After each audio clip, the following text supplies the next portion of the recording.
So you can see all these really super quick actions that the dog is going through.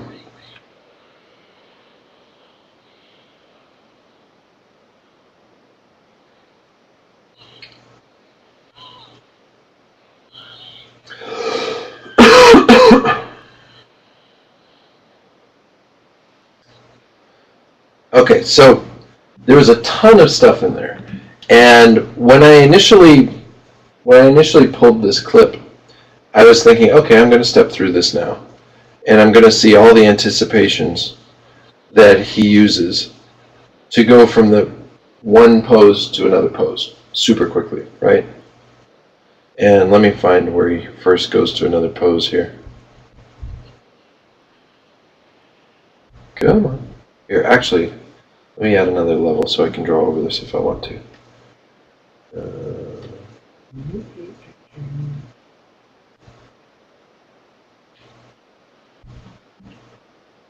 Okay, so tying into our other conversation, look at this line of action here. That's the line of action for him. Here's the line of action for Porky. Where's my palette? Okay, both of these characters have very clear silhouettes, again adding to the appeal. Right, it's just a basic shape like that, but it's a very clear silhouette. Even if you didn't see any of the interior detail, you would have an idea of what's going on there. Okay, so there was the change, the first change. Look what happens here. There's no anticipation. He just pops from one to the other and then resolves out of the pop into another pose along the way. So this is basically his breakdown pose. This would be his other extreme. And then he kind of works within that pose for the next few beats. But every time this guy moves, and this was what surprised me, every time he moves, it's just basically, if anything, there's one breakdown pose, like this is a breakdown pose here. He dips his head down, his body starts coming forward slightly, and then he ends up straightening out to a new pose. Okay, there was no anticipation. And this really surprised me because, like I said, I kind of was thinking that there would be something. But to get this kind of super snappy animation, it's pretty clear that you can do it without the anticipation. But it becomes very, very stylized.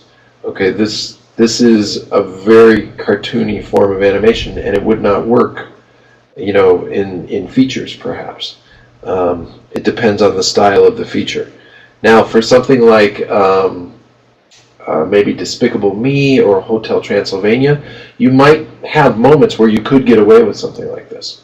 So this kind of study, this kind of looking at old animation or current animation and trying to understand how they did things, it's very valuable because then you put these ideas in your back pocket, and if you ever find you have a situation where you want something super snappy, you're like, wait, I know how to do that. You pull the idea out and you draw it with no in-betweens, but really well-planned breakdowns and keys.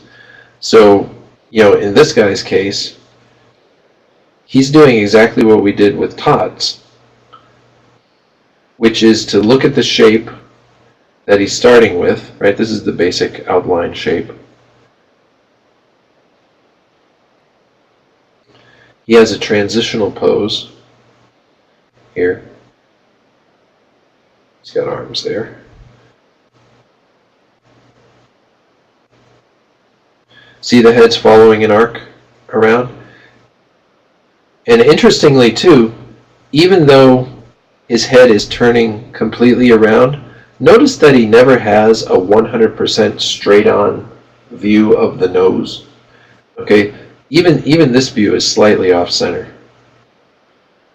That actually makes it a little bit more graphically appealing to do something like that when you're turning ahead. Okay, so especially because the dog, he has a bit of a snout, right? It's not just a little button nose, it's actually a snout. So by dipping the head down as he turns, we get to see that snout. It seems to maintain its volume as it's going across. And then they use this really great smear drawing. Smear drawings are basically an attempt to imitate motion blur, but they can get really artistic, so they're kind of fun to look at just for themselves. Feel free to ask any questions, you guys, as I'm talking, because I'd love to actually have a conversation about some of this stuff if there's anything that I'm talking about that you guys want to talk about. So it's interesting that they hold this smear for 2 frames, whereas the other stuff was really only for 1.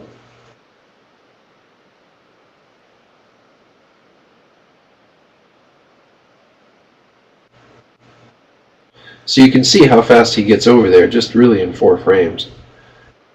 And then how long does he hold this? 1, 2, just 2. Usually animation in the old days was drawn on 2s. It was an economical way of doing things, but it's not something that we do in computer animation. There was only one film I ever worked on that actually animated on 2s, and that was Flushed Away. And it was because they were trying to get this feeling of stop motion in CG. And CG is just too smooth normally to feel like stop motion. And so they did all the lip sync on 2s. And that really made it feel more like it was stop motion claymation. It was claymation, and then somebody told me it was actually animation. What's that? I always thought it was claymation originally. Oh, really? Somebody told me it was actually animation. Yeah. Yeah, no, it's CG. Now, one thing that's interesting about this particular sequence here that I'm just outlining, the reason we can do very quick actions like this, part of it's the anticipation, but the other part of it comes after you've completed the action, and that deals with the follow-through. Okay, if you look at his ears as he's coming up, right, as he's coming up into this is just like Tots' hair. He's got all this floppy ear appendages. But after his body has come to a complete stop, those ears continue to move. And that's what helps to sell the idea of life in these poses. So you can hit a dead hold. You know, your character can seem to die in his body, but just by having those ears continue to overlap, you maintain the sense of life, and it allows you to focus on the pose that you've created so that your audience can see it. They basically get the payoff for a very long amount of time, relatively speaking. You know, because when the ears finally come to rest down here, it's not much longer before he pops out of that into a brand new pose. And look at this pose. One of the reasons why this works so well, just popping from one to the other, is because if you look at this shape all as one piece, and then you go to the next pose, you see that that same shape is still mostly there. Right? If I turn on my ability to see the previous pose, see, you can see that that ghost image is still in roughly that same shape, but now we've added a separation by putting the dog over here. Okay, so what this gives us, it gives you a certain persistence of vision. Okay, so you were expecting something to be where this ghost image is, and it still is. You know, Porky is still there. But that way he doesn't distract from us seeing what the dog is doing. The dog goes off and does a completely new action, and it's okay, because we're not being distracted by Porky. He's pretty much where our eye expected him to be. Okay, but again, on both of these, the reason this works without an anticipation is because once they reach a pose, they then take time to settle after the pose. It's just like the ears flopping down. In this particular case, it's their bodies. Porky's hat goes flying off, but then comes back down onto his head. The dog returns back to a little bit less stretched out shape. Okay, so anyway, there's tons of animation gimmicks in this particular clip.